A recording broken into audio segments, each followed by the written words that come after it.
Girls basketball championship game between number 6 seed Souhegan, who's 16-5 on the season, and number 5 seed Kearsarge, who is 17-4. Here are the game's highlights. McNamara to Forrest. Forrest inside. Shot. Banks it off the glass for 2. Drive. Kick it back out to Henley. Top of the key. Page for 3. Shot no good. Offensive rebound for Doheny. And she puts it back to 18. Keelan Banks. And that one's good. Banks to Doheny.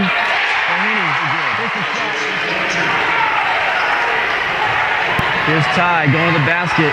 Leaves it for Larrabee. Shot. Nothing there by Wyatt. Ty again dishes it over Larrabee for 2.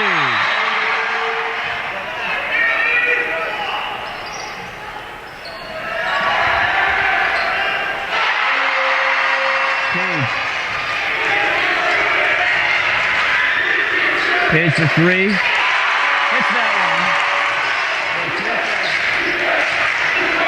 Larrabee's wide open again. I don't know how they can leave her so wide open on the shots she's been hitting.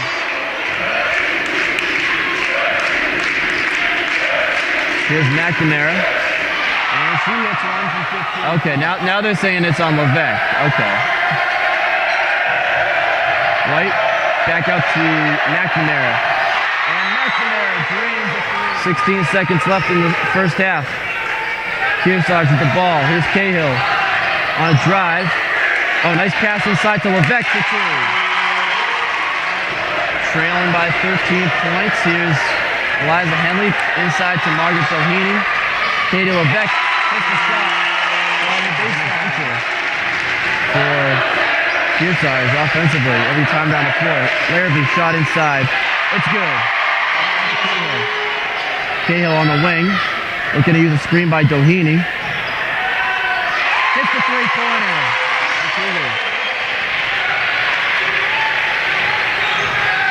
Ty on a dribble drive. Puts up a tough shot in the lane.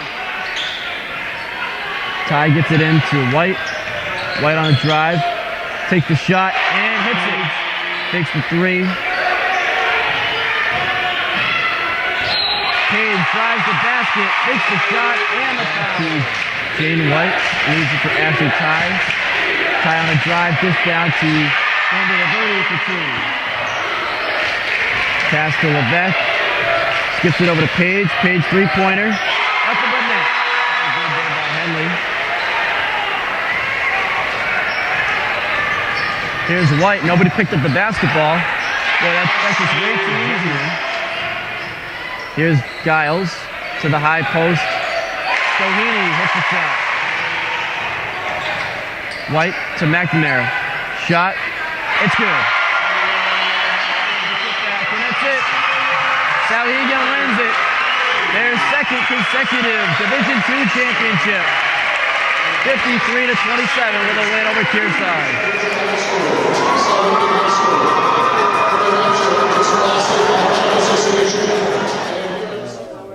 Back-to-back championships for the Souhegan girls basketball team. They win it in a blowout, 53-27 over Kearsarge. Here with the 4 senior starters for Souhegan. All 4 of these girls won back-to-back championships for Souhegan. Jane White, Ashley Ty, Tori Forrest, and Sierra McNamara. Congratulations to all you guys. And Jane, talk about the win. Obviously, what wasn't one of your better games, but your teammates were able to really step up around you tonight. Yeah, I mean, like I was saying earlier, I think you sometimes can't control your shots. Sometimes they're just not going to fall, and like I said, I realized in the first half my shots weren't falling, so I tried to pick up my defense as much as I could, and that's what I did. And them being so focused on me left Kenzie open, and she was so hot tonight, one of the best shooters on our team. She was just getting that little J, and eventually they had to come out of their box and won, and that's when we really started moving, really started scoring. And second quarter, Ashley, you had 3 assists right in a row to Mackenzie, and she really seemed to be hitting a lot of shots for you guys. Yeah, I don't know. It's just she was there. I saw her go right to her. We have complete confidence in her no matter where she is on the floor.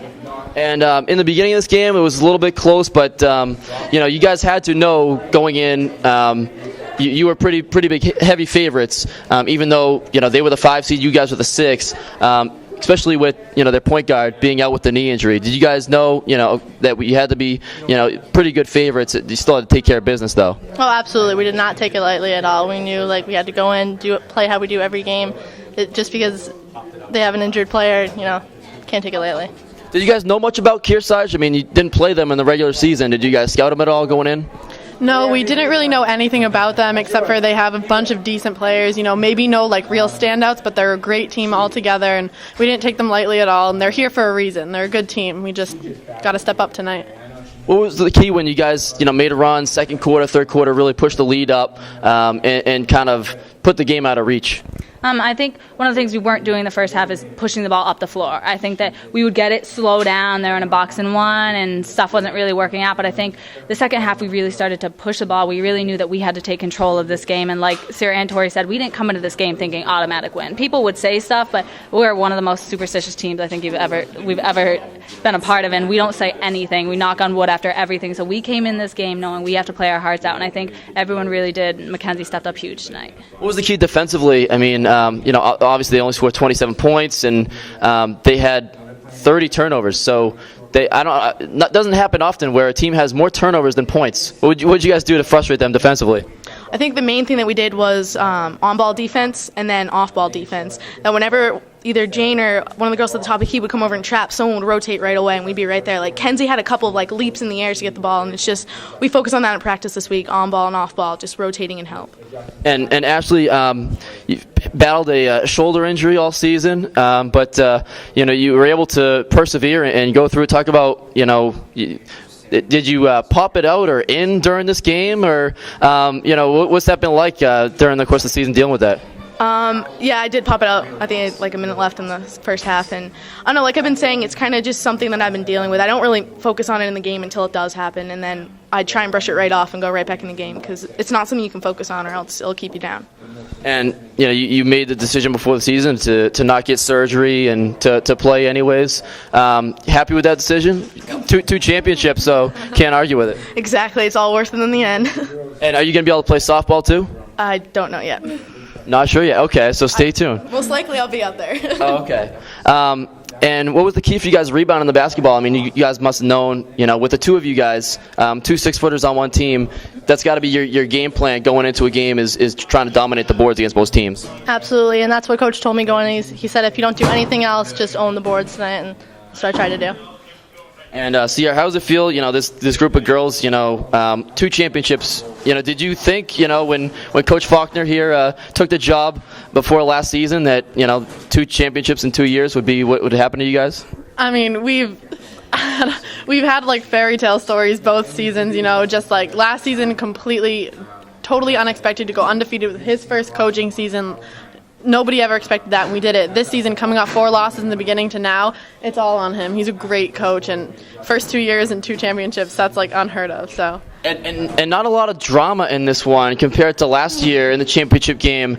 Last year against Lebanon, you guys had to come back from down 18-4 in the first half and came back to win that one, but not as much drama in this time around. No. You guys like that better? Well, an exciting game is always good, but it feels good to come out and win. It just feels good to know that you're the team that's on top and there's no question about it, and come out and be a powerhouse. So that feels good, but an exciting game last year was also enjoyable.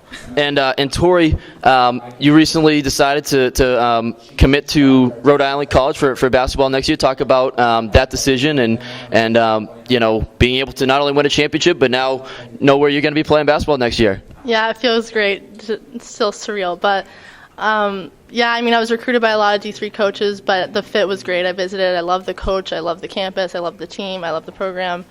It's a good fit.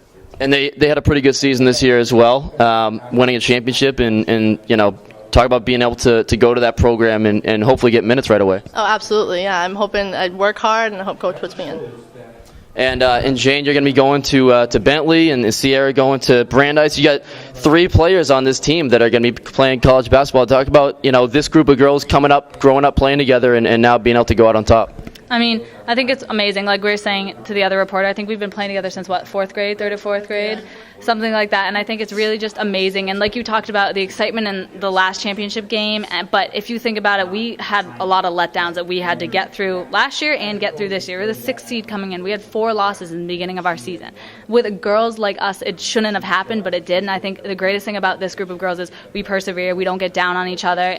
We refuse to lose. We work hard. We don't give up. And that's why we are where we are. What was the turning point in the season? What kind of changed for you guys that, you had the 4 losses early, you ended up with 5 losses, and, when did things turn around that you guys kind of changed your season around that really started to play better basketball down the stretch? Well, after those 4 losses, we came together as a team, and we all sat down with Jeremy, and then we sat down as a team, and we're like, listen, if we keep on this track, then we don't know what's going to happen. We came together as a team, and we're like, it's time to get down to business. And we stopped fooling around during practice, and we started fooling around after practice. And it was just like little things like that.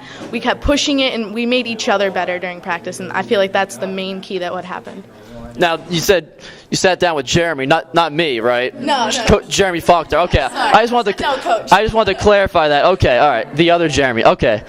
So congratulations to the Souhegan girls basketball team. They win their 2nd consecutive Division II championship, 53-27 over Kearsarge. And these are the 4 senior starters for the Sabres: Jane White, Ashley Ty, Sierra McNamara, and Tori Forrest. Congratulations to you ladies and the rest of the team. And now we're with Coach Faulkner for Souhegan.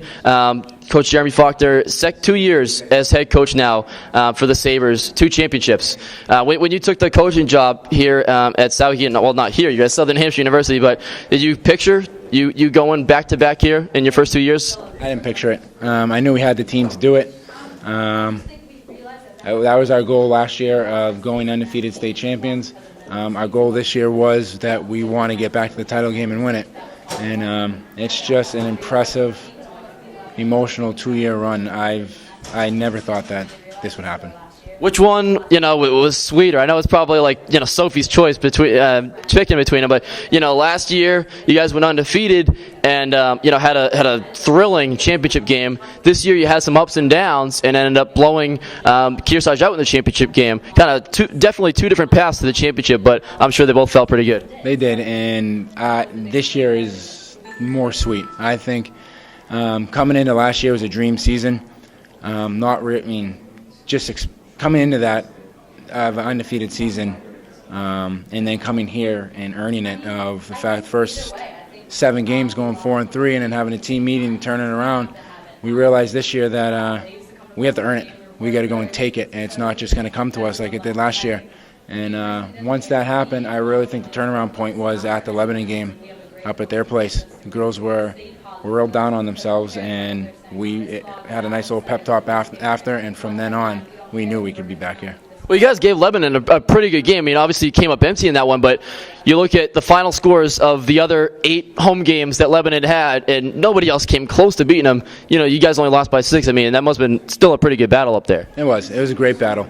Man, just hearing all the coaches saying you don't want to go up to Lebanon. It's a snake pit. Man, is it. It is. No wonder why they're 60-something and 0 in the past 5 or 6 years. Tim's got a great program up there. And I think the reason why it's such a good battle is we've got an unbelievable point guard that can handle the pressure. And a team that just, from last year, handling the pressure to this year, we live for those situations. You feel like everybody was gunning for you this year, and you take on teams, like Wyndham and Bedford and Lebanon, some of the upper teams up there. This year though, after going undefeated last year, you must have really had a target on your back every time you go out there. Yeah, we definitely had a target on our back. From day one, tryouts, and when we picked our team, we told them that we've got a bullseye on our back. We have got to go out and play like it's a championship game. We got to play with a sense of urgency all the time, and we didn't. And once we realized that we have to, the girls just came together. And talk about, you mentioned your point guard there, Jane White. I mean, not a lot of players come along that are like Jane White is. So you had the fortune of coaching her the last couple of years and also on AAU as well. Man, she is a special kid. She makes my life so much easier. it's really once in a lifetime chance for a high school coach in New Hampshire to come around with a player like that. I'm gonna miss her so much. I can't wait to watch her at Bentley. It's gonna be fun. And so how many years have you coached Jane? Have you coached with the Shooting Stars? Has it been like, what, 2 or 3 years now? Or? This is including AAU, my 4th year. I coached her 2 years with AAU and then 2 years here, her and Sierra. Okay. And you also had 3 other senior starters that, that core group of players, obviously they've been playing together for a long time. Jane mentioned they've been playing against since 4th grade, and must be, extra sweet, for those 4 seniors to go out with another championship. Yeah, it is. I mean, they're so tight. They're around each other all the time. It's sometimes in practice you get frustrated with them. It's like, let's go, girls. It's like you can talk after practice. It's just such a tight-knit group, and to see these girls go out the way they did, it just makes it even more sweet. So Souhegan wins the championship 53-27, 2 years in 2 championships for head coach Jeremy Faulkner. Congratulations, Coach. For the New Hampshire Notebook, NHNotebook.com, I'm Jeremy Levier.